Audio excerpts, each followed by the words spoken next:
Joining me tonight in Hollywood, Leslie Marshall of The Leslie Marshall Show. Also in Hollywood, Chris Myers from RadarOnline.com.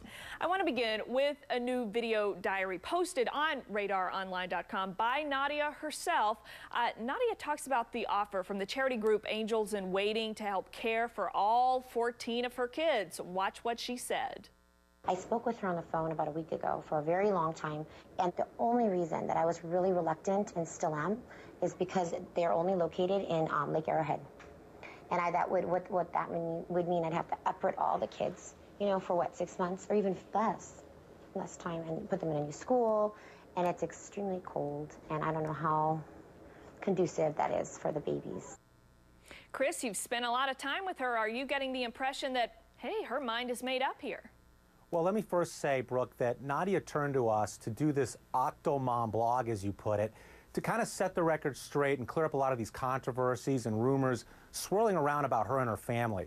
Now, as far as the Gloria Allred and the Angels in Waiting offer, that's an amazing offer. And you heard Nadia in her own words say, I didn't want to uproot my family that far away, take the kids out of school, and she wasn't sure if this offer was permanent or a temporary situation. And we don't know what other offers are coming in and what other resources there are, but we're understanding that she has found a home, so there may have been another situation in play here. That's part of the reason, I think, why she turned this offer down. So she's found another home, and she'll be moving into that home, which is in, near her neighborhood, which is what she wants in the near future. So not to uproot the kids, as she was saying. Well, speaking of the Angels in Waiting offer, on Friday, Dr. Phil was guest hosting for CNN's Larry King, and he was joined by Nadia's publicist, Victor Munoz, and Dr. Phil offered to help facilitate a meeting between Angels in Waiting and Nadia. Watch. Well, I promise you I will make that happen. I can make that happen because I know Lindy is so passionate about this. Everything I know about her, it's all about the kids for her. And so I'll do what I can to see if I can help facilitate that. And Victor, I know you want the best for those kids Absolutely. as well. You and I have talked. I know where your heart is in this thing. Absolutely. Leslie, do you think Dr. Phil could help save this deal? I don't know if he can save the deal. He certainly can put a meeting together. And I say that because if she has the mindset, which it seems she does thus far, of not uprooting, if she does have a house, wants to stay near the family, wants to stay in a warm climate, is going to have the 2 nurses in the morning, the 2 nurses at night to help with the additional newborns, then maybe her mind is set up. However, I have to say, just having 2 kids, I would take the deal. I mean, to get some help. This organization is typically known for helping medically fragile children and placing them in foster care. They're not going to place their children in foster care. Not all of her children are medically fragile.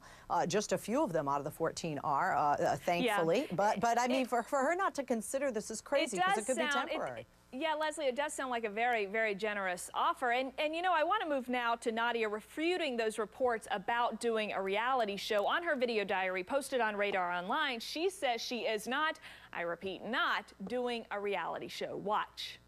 No, that's actually a lie. So maybe in the future, but that's still something I would really strongly have to consider.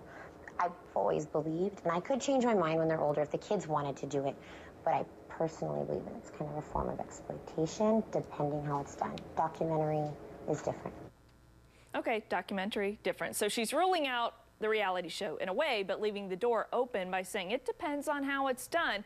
If it's documentary style, she says possibly she'd consider it. So Chris, your team at Radar Online has had major access to the Octomom. If you guys offered her a documentary deal, do you think she'd do it? Well, clearly she's not afraid of the camera. Clearly she wants to get her message out. She's used us in a way to get that message out because she knows if we post it online, people can come to RadarOnline.com and hear what she has to say and hopefully, in her opinion, change their mind about her. But do I think she would do a reality show? You heard in her own words, she left the door wide open. I think in her mind, she feels like a reality show is more like a 3-ring circus and could be harmful for her children. On the other hand, this is in her mind, a documentary, a film crew comes in, they shoot, they leave, it's done very tastefully, it's done with the children's best interest in mind. So in her mind, there's a difference. Yeah. between these two entities. There is a difference to her, yeah. So she's saying she might consider it documentary style. So we'll have to see. And as you say, she's not afraid of the camera. Check out this brand new video of the Octomom covering her face with an Obama mask while running out of a store. Leslie, very quickly, as much as she says she hates the spotlight, she knows how to get attention, doesn't she? That, or she wants to be a man and black and president. I don't know, but yeah, that's definitely. I mean, you're going to look at that even if it isn't the quote Octomom, aren't you? You're going to say, hey, President Obama. Who's that? Who is that? What are they doing? Yeah, with that it definitely gets your attention. We'll leave it there for now. Leslie Marshall, Chris Myers, thank you both.